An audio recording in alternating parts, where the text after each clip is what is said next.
تو پاکستان تو اپنا رول جو ہے وہ ادا کر رہا ہے، اور اسی لیے پاکستان کی اہمیت ہے کہ غالباً ایک ایسا ملک ہے جس کو ایران کا اعتماد بھی حاصل ہے، امریکہ کا اعتماد بھی حاصل ہے، لیکن ایک ایسا ملک ہے جہاں سب سے کم امکان ہے کہ اگر مستقبل میں ایرانی سفارتکار یا کوئی بھی عمائدین تشریف لاتے ہیں تو اسرائیل حملہ نہیں کر سکے گا، پاکستان جرأت نہیں کرے گا. تو یہ بھی ایک وجہ ہے.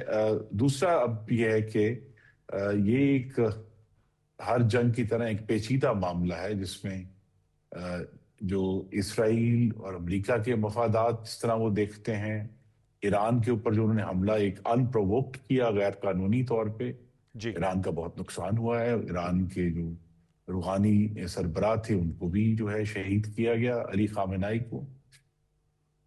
لیکن دوسری طرف پاکستان کا اس وقت جو کل کی میٹنگ ہے، ہم نے اس سے قطع نظر کہ پاکستان نے بڑی اخلاص سے ایران کے لیے اور اپنے عرب برادران کے لیے مدد کی ہے، کوشش کی ہے، لیکن ہمارا سب سے بڑا مفاد اس وقت یہ ہے، اگر ہم قومی مفاد کی بات کریں، کہ یہ جنگ جو ہے یہ امریکہ ایران جنگ رہے یا اسرائیل ایران جنگ رہے، یہ جنگ کسی طرح بھی پھیل کر ایران بمقابلہ عرب جنگ نہ بنے، جو کہ خطے کے لیے بھی مشکلات پیدا کرے گا اور ہمارے لیے بھی مشکلات پیدا کرے گا. تو پہلے تو ہماری کوشش یہی ہے، ہمارے جو عرب برادران ممالک ہیں انہوں نے پاکستان کو آنر بھی کیا ہے کہ انہوں نے اس طرح ایران پر جوابی حملے نہیں کیے جس طرح ایران کی طرف سے وقتاً فوقتاً ہوئے ہیں. تو ابھی تک ایک ریسٹرینٹ باقی ہے، یہ پاکستان کی کامیابی ہے، اور یہی ہم چاہیں گے کہ اس پہ ایک انڈرسٹینڈنگ ڈیولپ ہو. سعودی عرب چونکہ عرب ممالک کی سربراہی کرتا ہے تو ان کے وزیر خارجہ موجود ہوں گے. ایک تو پہلا ایجنڈا یہی ہے کہ یہ امریکہ اور ایران کی جنگ رہے، یہ اس خطے کی جنگ بن کر سامنے نہ آئے. دوسرے ایشوز جو ہیں وہ جو آبنائے ہرمز ہے اس کو کھولنا اور کھلا رکھنا، کیونکہ انوار صاحب یہ بھی اب واضح ہو گیا ہے اس ایک مہینے میں کہ آبنائے ہرمز کے ذریعے صرف تیل اور گیس نہیں جاتے، دنیا کے بہت جو چند کلیدی کیمیکلز ہیں جو کہ عرب ممالک پروڈیوس کرتے ہیں وہ بھی وہاں سے جاتے ہیں، اور بہت سارے ممالک کا ان کیمیکلز پہ جیسے کہتے ہیں نان انرجی ایکسپورٹس ہیں ان ممالک کی، ان پہ انحصار ہے. تو ان میں جو ہے وہ پولی پروپلین ہے، پولی ایتھائلین ہے، ہیلیم ہے جو کہ سیمی کنڈکٹرز کی مینوفیکچرنگ کے لیے بہت ہی کروشل ہے.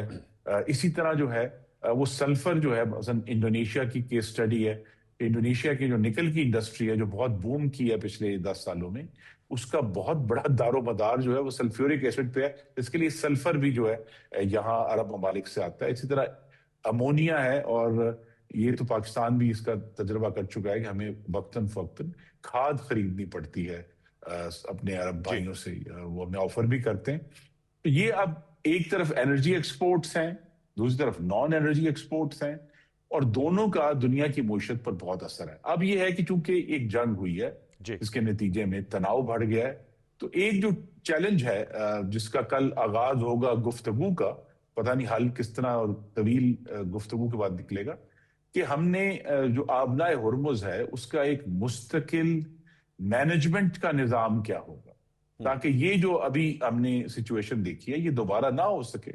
اور یہ مینجمنٹ جو ہے، یہ بات بھی واضح ہے کہ اگر ایک تجارتی گزرگاہ ہے اس کو آپ فوج کے ذریعے یا کوئی فورس بنا کر حل نہیں کر سکتے. یہ تو تبھی ہوگی کہ ان تمام ممالک کے اندر ایک انڈرسٹینڈنگ ہو کہ ہمیں یہ تجارت کرنی ہے، سب کا اس میں مفاد ہے.